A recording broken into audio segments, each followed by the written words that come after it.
Serious, what are some creepy urban legends? Please like and subscribe to support this channel. The Whistler. Basically, a son killed his father and the grandfather found out, whipped the boys back to a raw state and made him carry his dad's bones in a sack for all eternity. Scary thing is that when he is around you will hear a whistle. Thing is, the louder the whistle the farther away he is, the closer he is the whistle will sound more faint. It's said he does this to play with you and confuse you before mutilating you and adding your bones to his sack. Said to have killed hundreds of people. The Cocker of Fudge Road. I live in Ohio, and for those that don't know, Ohio has the most cry-baby bridge stories in the entire USA, if not the whole world. Well, one story comes from a town close to where I live that has 2 cry-baby bridges, but the one I find the most interesting is a small bridge on Fudge Road. Apparently there are multiple stories that say what happened on the bridge, like most CBB legends, but then it branches off near the end about a giant white creature that haunts the surrounding area. Supposedly it's a Sasquatch-like creature, Bigfoot, that prowls up and down the entirety of Fudge Road, leaving blobs of white goo on branches and twigs. Now, even if you don't believe in the paranormal or cryptozoology, there is something strange going on in that area. Back in high school, a friend and I were filming a horror movie for his art class. I was playing the part of an escaping victim and, since we were shooting in black and white, I was covered in chocolate syrup to simulate blood like in Alfred Hitchcock's Psycho. A woman stops and blocks our vehicle near the bridge and starts taking photos of us, saying we're on private property. It should be noted that it was a public road and we weren't filming any buildings or houses in the area. We get into my car, me without a shirt, covered in syrup, and leave. She followed us through the entire town and I am certain she would have chased us all the way home if I had not driven down some back roads to lose her. She pressed charges on my friend for trespassing, but we returned and took photos of the only entrances to the road. No other roads connect to it from one end to the other, to prove it was a public road. He presents the photos to the court and the judge starts asking her if she's trying to hide something, in which she immediately drops the charges. Since then, the road now has "No Trespassing" signs at both entrances, and if you happen to go down it for any reason, black trucks will chase you and try to block you in. Shady shit is happening on Fudge Road, and whether it involves the paranormal or not, I cannot say. My city has quite a few and I remember only one right now. I heard it while I was in school, around 5th or 6th grade. It's called the Evil Dead Curse. The Evil Dead Curse. The legend is if you watch the entire Evil Dead movie alone after 10 p.m., you die. Specifically, you just drop dead from a heart attack or a brain aneurysm or something. This started when the movie first came out. It was being shown at all theaters in the city and a few old people did die at late-night screenings of this movie. One movie theater decided to debunk this urban legend and offered an ambassador car with a full tank of gas, tax-free if one person sat and watched the entire Evil Dead movie alone in their theater, specifically at midnight. One dude who had just come to the city heard of the challenge, went and watched the movie. After the movie ended, he went to the restroom to take a piss and didn't come out for quite a while. The theater owner waiting there with the keys to the ambassador car got worried, went into the restroom only to find the dude dead on the floor. No marks on him and the coroner's report stated heart attack as cause of death. No one even tried to watch Evil Dead alone after that. A woman met a nice man at a party and she went to his place afterwards to hook up. They really clicked, so they set up a date for another time. A day later she had a really bad rash around her mouth, so she went to the doctor. When the doctor saw it, he was shocked. Apparently that type of rash only come from being in contact with dead, decaying bodies. Turns out the man she met is a serial killer and likes to do it with dead women after he kills them, and she was his next victim. That one about the guy who got lost hiking in the woods. So he wandered until he found a log cabin. He knocked the door but nobody answered. The door wasn't locked, so he went in. There was nothing in the cabin but a room with a bed and lots of paintings of monsters and beasts' faces in the walls. It was very late in the night already, so he fell asleep. Nothing out of the ordinary happened. Then when it was morning, he was getting his things ready to go out, and that's when he noticed the scary paintings disappeared, and in its place there were windows.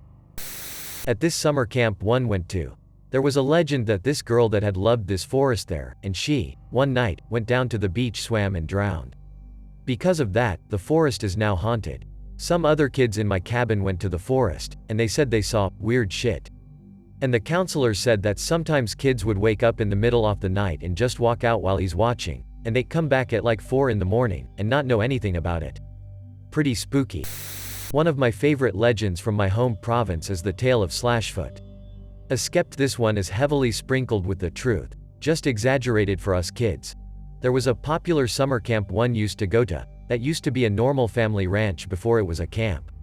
In the 60s the family hired a man, Maurice, to be their ranch hand, and one day he ended up cutting his foot lengthwise with an axe while chopping wood. Since it was the 60s and he was a hippie type, he refused to see a doctor and insisted on treating it with homemade poultices and shit. That's how he got his name. The family wanted to surprise him and bring his wife out for a visit one weekend, but she ended up dying in a crash on the way. He blamed them for her death, and went legitimately insane from a combination of rage, drugs, and the infection in his foot. He made it his life's mission to get revenge on the family by tormenting them, leaving dead animals hung up by their door, killing their farm cats, all that fun stuff.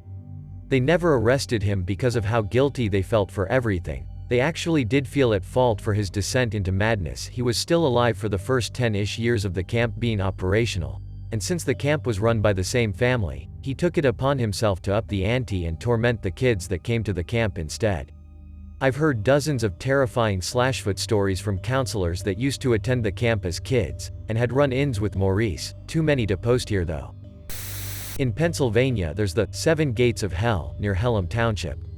There was an insane asylum built in the forest away from the general population to keep all the patients away from people.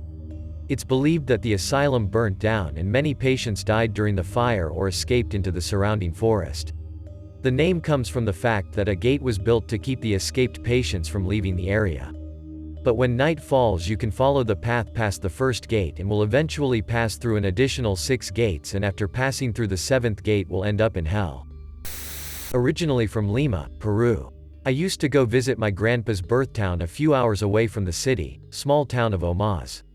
I was about 10 years old, and while befriending the local kids they warned me about Tancho, the devil man. I was told he was a local homeless man that grew a horn out his head and he would wander the town at night.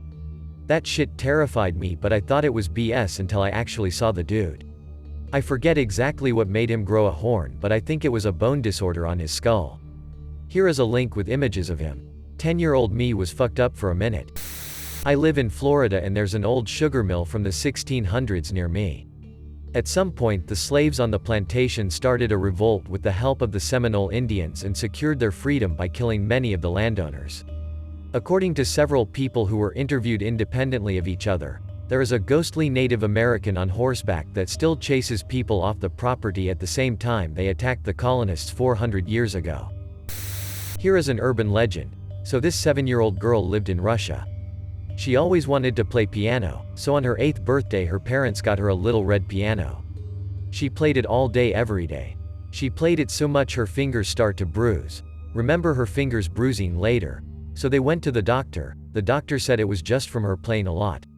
The doctor then followed up saying just keep playing and the bruising will stop. So she kept playing. About a week later the piano broke. There was only one person that could fix it. So the parents got her to come out to their house to fix it.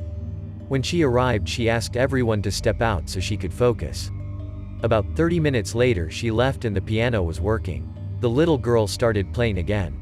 About a week later the piano broke again. So they called out the old lady to fix it again. When she arrived she asked everyone to step out. The mom got suspicious and took a peek while the old lady was fixing the piano. What the mom saw horrified her. She saw the old lady taking out a mason jar with the little girl's blood. The old lady then proceeded to drink it. The mother called the cops and the old lady was arrested. It turns out the piano had microneedles in the keys that drained the little girl's blood whenever you played the piano. The piano was built to break when the mason jar was full. First story on Ask Reddit. I play this game called Mysterious Forum and 7 Rumors. On it, you play as a newspaper club trying to solve urban legends. One of the rumors is about a young girl that would appear when you're alone outside. She'll ask you to take her home, to a graveyard. If you try to ignore her or say no, she kills you. When you begin to take her home, pay attention to her. Don't go the way she suggests, but go the way you know is fastest. The girl might tend to get bored, so she'll want to play a game with her. Don't do something that might make you lose sight of her. She'll probably make you play the word chain game. If you say something that she doesn't know, she'll probably kill you. When you finally bring her to the graveyard, she'll want to shake her hand. Don't, or she'll take you to play with her forever. The one where the girl wakes up after a stormy night alone to find her family and her dog murdered, with "Humans Licked Too" painted on the wall in blood, after she'd spent the stormy night being comforted by what she thought was her dog licking her hand from beneath her bed. I'm also a big fan of the one where a man goes to a motel. When he gets there, he's told explicitly to avoid one room in particular, as it was locked and no one was allowed inside of it. Eventually he becomes too curious about the room to obey. He tries the door but it is locked, and so he looks into the keyhole instead. He sees an extremely pale woman in an otherwise normal hotel room, her back to the door in his keyhole. He almost knocks, but doesn't. The next morning, he peeks into the room again on his way to the front desk. This time, he sees nothing but the color red. Assuming that his earlier nosiness had been discovered, and something hung over the keyhole to block his view, he continues on his way to the desk. Still curious, he asks the lady at the front desk about the room, and on her prodding, admits he peeked into the room. The woman at the desk sighs and informs him that the room had been locked off due to a man murdering his wife there. They had both been pale as milk, with blood-red eyes. Last but not least, more creepypasta than legend, but I enjoy it. Last but not least, more of just a creepypasta. Attention! Please read this out loud. Hello, Molly. If you read it out loud as I instructed, you should be safe. If you read it in your head, Molly is safe now too. In your head. That one about the babysitter that brings the kids to bed. In the hallway is a statue of a clown that bugs her. When she goes to check on the kids a few hours later, she notices that the statue has a different stance. The babysitter starts to second-guess herself, goes downstairs and the phone rings. It's the parents asking if everything is okay with the kids. Yep, everything is fine, except for that clown statue, it's creeping me out. The other side of the line goes, we don't have a clown statue. And #X200B. Cue unnerving music. There's a local one in my county about a woman that lives deep in a remote part of the woods in a cabin and believes she is a witch. She's never harmed anyone but has been known to yell curses at people that try to seek her out. I don't know if the part about the woman is true, but there is a cabin in about the same area as described in the story. All that's inside though is a couple of chairs, a wood stove, and a table. This is a common story, but everyone adapts it to suit their local area. There's a road that gets foggy all the time going out my town. So that's where everyone says it happened. A girl was driving along the road late at night in the 80s. It was dark and foggy. Her car suddenly shut off, so she had to pull over and check out the engine. After she'd fixed it, she got back into the car and started to drive again. As she pulled out into the road, a large truck started flashing its lights at her. The girl kept looking in her rear-view mirror, scared that the driver wanted her to stop so he could attack her. She didn't stop. She drove all the way home, with the truck following her the whole way, flashing the whole time. She didn't get out the car and honk the horn to get her father to wake up and come outside. The truck pulled into the driveway behind her as the dad came outside. "What's going on?" he said. The daughter got out her car, pointing at the truck. "This man's followed me all the way home from the marsh and he won't stop flashing his lights at me." The driver got out the car, yelling, "Get out of the way. I saw somebody get into the back of your car when you broke down. He's hiding there. I flashed you every time I saw him raise his axe." He ripped open the girl's car door and jumped on the man hiding there. The one in my country that states there was once a foreigner that sang in a karaoke, "My Way" by Frank Sinatra, in the middle of the night, but was shot in the head before he could finish it since he stole the mic from a killer that reserved the song, and some claim that it happened multiple times in a span of a decade in multiple locations. From that day on, patrons of any bar will refrain from choosing "My Way" in a karaoke in the middle of the night in fear that their lives will end before they could finish the song by a mysterious figure brandishing a pistol patrolling every bar that will end anyone that even dares to sing that song. And #X200B. Versions of this tale may change, but the idea is the same.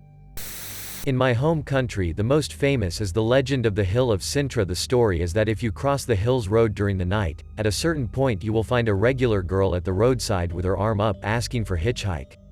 If you keep going and ignore her, you are fine, But if you pick her up she will present herself, who she is, how old she is and at the least why she's in the hill so late in the night. At certain parts she will point to the road and say, "This is where I died, and your car is thrown over the hill." My hometown, Turin, in Italy, is made of legends. There is the story of the royal alchemist that discovered the Philosopher's Stone, the map to the Holy Grail, a portal to hell, several ghosts, Illuminati and stonemason sign all over the city embedded in the architecture. The Shroud of Christ. Nostradamus lived there and wrote about it. Nostradamus stayed here, where there is paradise, hell, purgatory. I call myself victory. Who honors me will have glory, who disdains me will know complete ruin. It is also the point of the black magic and the white magic triangles of cities. Allegedly, one of the most famous statues of the city is dedicated to Lucifer itself. Regarding the triangles I have little to no info. Maybe R, occult, can help more. A few descriptions. The portal to hell and Lucifer statue, as it is the most requested. The stao is the Caduti del Frejus in Piazza Statuto. As a central square in Turin, Piazza Statuto is where they used to execute prisoners and criminals for a while. The square has several accesses, two of them are a sort of line that cut the square in two. Corso Francia, called this way because it trace an ideal line to the Frejus tunnel, which give access to France, and Via Garibaldi, which is a straight line to the castle square, where the royal palace is. Now, the statue was placed here because it should be celebrating the fallen in the creation of the tunnel to France, but the odd thing is that the angel on top of the statue is looking away from France.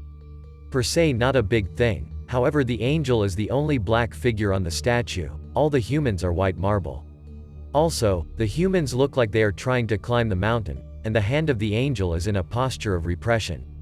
Little fun fact, on the top of the head the angel has a pentagram, and it's staring straight into the eyes of another statue, at the end of Via Garibaldi. The portal to hell is supposed to be in Piazza Statuto and it is supposed to be the point of the black magic triangle. La Gran Madre di Dio, one of the biggest churches in the city, it faces one of the largest street and squares in Europe. The peculiarities of this place are that it is a completely round church and that on the summer solstice, at 12:00, the sun is exactly perpendicular to the point of the dome. Rumors have it that black masses are celebrated in the basements of the church.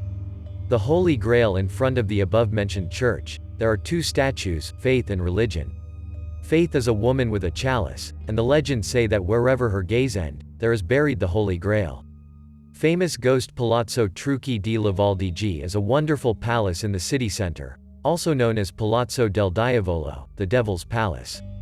Legend says that an apprentice wizard dared in trying to summon Satan itself, which offended by this arrogance turned him into the ornate door of the building. Another legend of the same palace regard the time of the French occupation. A French nobleman was tasked with moving some important documents and stepped into the building, at the time a French garrison, to eat, just to disappear without a trace. A skeleton was found in the walls of the building years later, during renovation works. Another fact related to the palace. During a masquerade ball in the 1700s, a ballerina was stabbed to death. Neither the culprit or the weapon were ever found. Since then, people report noises and items moving around the building. The building is now a bank, and it has the highest turnover of night guards in the city. Quick version of one I remember from childhood. There's a young couple driving down a country road at night. When their car runs out of gas, the guy says he'll get out and walk to the town a few miles down the road. The girl pleads with him not to leave her alone, but he says it's the only option. Eventually she falls asleep, and is awoken a couple hours later by the sound of a car coming down the road behind her. As it gets closer she sees that it's a police car, so she jumps out and flags him down. The policeman asks her what she's doing out here, and when she explains her situation he asks her to get into the car and says he will drive her into town. After they've been driving for a while she sees lights up ahead on the road, and the policeman asks her to close her eyes for the next minute or so. She asks why and explains that there was a crash and the ambulance was treating the wounded on the side of the road. She laughs it off, but he insists. As they drive by, she can hear a commotion and can't resist peeking just a little. As she opens her eyes she sees a car on the side of the road, and jumping up and down on the roof is a crazed madman, covered in blood, staring back at her and holding in his hand the severed head of her boyfriend. Cue music crescendo, completely illogical, apocryphal of course, but scared the hell out of 5-year-old me. There is a creepy trail that a car can barely fit through that leads to a small hill with train tracks on top.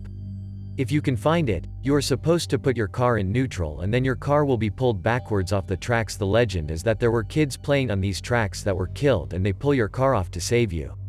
Some claim if you put baby powder on your bumper, you will even see little handprints on it after. The Aboriginal people of Australia talk about the hairy men, which is some kind of ape-like beast.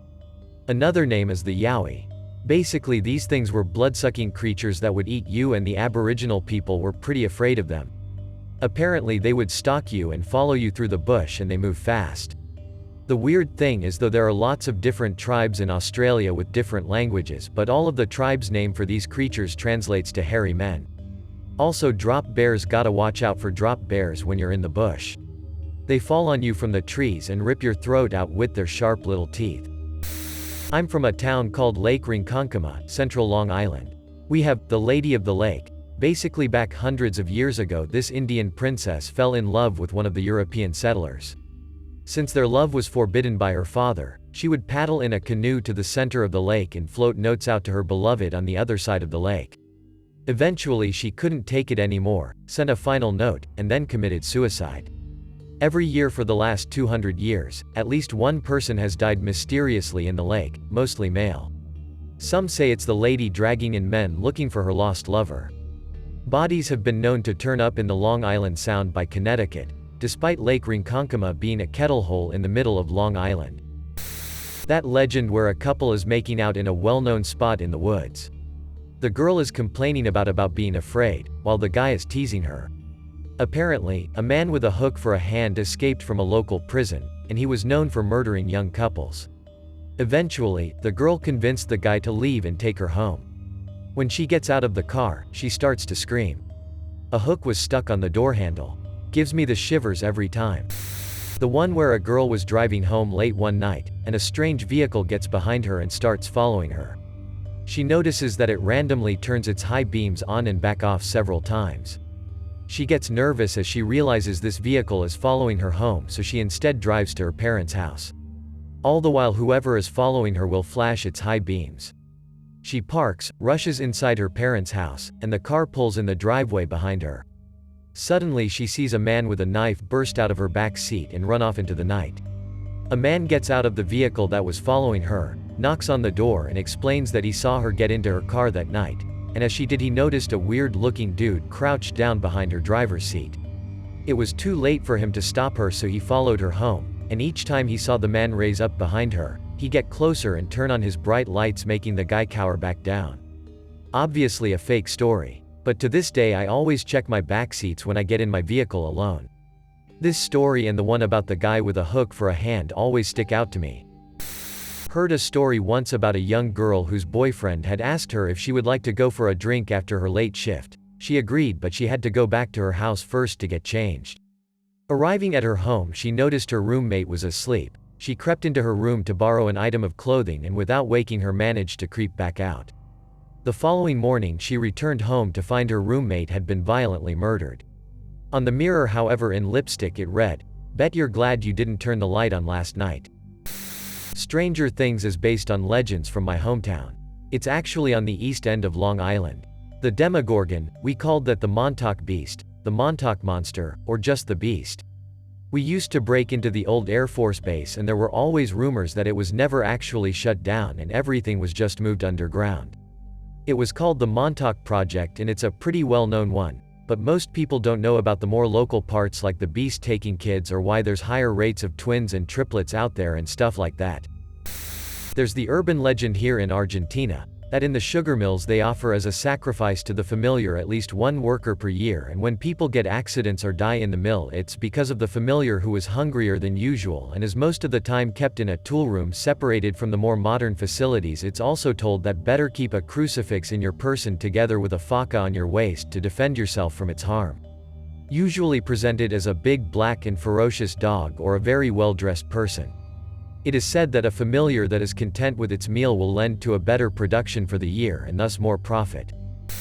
I remembered that there was this story about a secret Japanese experiment near the end of World War II where an officer voluntarily goes into complete isolation to see the effects of isolation on the mind. He can cancel the experiment at any time by pressing a button. After about a month or so, he notices the food stops coming. After a while he decides that he can deal with isolation, but not starvation, so he presses the cancel button. Nothing happens. Now realizing that he's probably trapped in his room, he starts reciting the date and place to himself to keep his sanity. He's in an underground base in Hiroshima. The date is August 20th, 1945. There's an old legend from WW2 that I've heard so many variations of, but here's the general gist of it. A group of soldiers had just finished setting up a minefield, and were getting ready to lay down the markers which would indicate the safe route through it, so that friendlies wouldn't get blown up. Before they could do that, however, they get strafed by a bunch of enemy planes. Their lieutenant, or commanding officer, I've heard the story told in many different ways, is among the dead. As they get to work on picking up the pieces, treating the wounded etc., they hear the rumble of a truck coming towards them, and notice that the safe route hasn't been marked out yet. They realize that they will only be able to watch as the truck driver gets blown up by a mine. Suddenly, the truck slows down and starts following the correct safe route through the field, without any markers indicating where it is. When the driver gets out, the soldiers ask him, "How the hell did you get through the minefield? The route wasn't even marked." Confused, the driver tells them, "Your lieutenant led me in." "You mean that lieutenant?" said one of the soldiers, pointing at the bleeding corpse in the medical tent. The driver suddenly goes pale and says, "Yeah, that was him." "What happened?" "He was killed nearly an hour ago," the soldier replied. Confused and somewhat shaken, the driver weakly replied, "I have no idea then, maybe his ghost or something," before dropping off his supplies and asking to be led back out of the minefield again. The soldiers had a funny feeling that somehow, somewhere, the spirit of their dead officer was still watching over them. On the road I live on there is a legend of a man being chased by the cops who crashed into the swamp next to my house and died on impact, and on nights of the new moon a car covered in mud with flaming wheels will screech by the house. A funny thing about this is I once was telling this story to some kids visiting my place with their parents, and as I was telling it a car blowed out a tire and started scraping down the road making sparks. It was the weirdest coincidence. I've never been more lucky in my life. In my city, Jakarta, there is a popular urban legend of ride-hailing driver booked by a female ghost. There are several stories, but I remember this one clearly, as this one was told by the driver himself to me. He got an order from a female at 11 p.m. Usually most motorbike rider wouldn't accept order this late due to safety reasons. But this man was chasing his last point so he could get the bonus, and he took the order. At first he was rather suspicious, because the destination point was located at the front of Jeruk Purit's entry gate, a well-known cemetery complex. So he sent her a message, "Is the destination correct, miss?" And he got a short reply, "Yes," so he just drove and picked the girl up. There was nothing suspicious about the girl. Long black hair, red lipstick, wearing blue jeans and white shirt. Just like any normal girls. So up they went to the girl's residence. The driver then said that she didn't talk at all during the trip. But he really didn't mind. He just drove through the usual route. The distance between the pickup point and the destination point was not far, only 5 kilometers away, about 2.5 miles, and he knew the road very well. He estimated they'll arrive in 5 minutes or less. When they were about to reach the destination, he asked the girl, "Where should I drop you off, miss?" But there was no response or answer from the girl. He looked at the mirror, and he almost fell off of his motorbike. The girl wasn't there anymore. But that was not the worst part. When he looked around, he suddenly realized that he was already inside of the cemetery complex. He drove frantically to the gate and went to a 24-hour coffee shop nearby. There were few customers there. The shop owner looked at him and asked, "What did you do in cemetery at 1 a.m.? He quickly checked his phone, and damn right, it was 1 a.m. He then opened the ride-hailing app to check the order from that girl, and as you've guessed it by now, there was no order from her at all, and he was still one order less from his bonus that day. On the island of Okinawa, Japan, there was a house in which a man killed himself and his family. It was said that he was persecuting the rest of the inhabitants. It is reported that after this event, various terrible things were going on in the house. A sudden turn on of light, or, for example, in the window you could see a woman who washes her hair in the sink. The scariest thing today is that this house was separated by a fence. And children 4 to 5 years old, who study not far in kindergarten, constantly throw toys into the fence. When asked why they do this, the guys said they want to play with the children on the other side. It is frightening to realize that almost all living children have seen the dead. This greatly frightened those who worked in the kindergarten. In my opinion, it's creepy. We had a legend about Purple Aki, before the days of political correctness and possibly a bit racist, as it was said he is that black that he is purple. He was meant to be a pedo who would grab lads, sodomize them and carve PA onto their buttocks with a knife. He was sort of a mythical figure, it wasn't sure if he was real. He was meant to prowl anywhere between Liverpool, Manchester and the school summer camp in North Wales, where he was meant to haunt the boys' ablutions, causing many to wet the bed rather than get up in the night and walk over there on your own. It was all rumor and hearsay. A pirate ghost Pegleg was also meant to inhabit these ablutions and was only marginally less believable than Purple Aki. About 15 to 20 years ago, with the internet becoming more widespread, it transpired that he actually exists, and the truth is maybe even more bizarre than the original tales.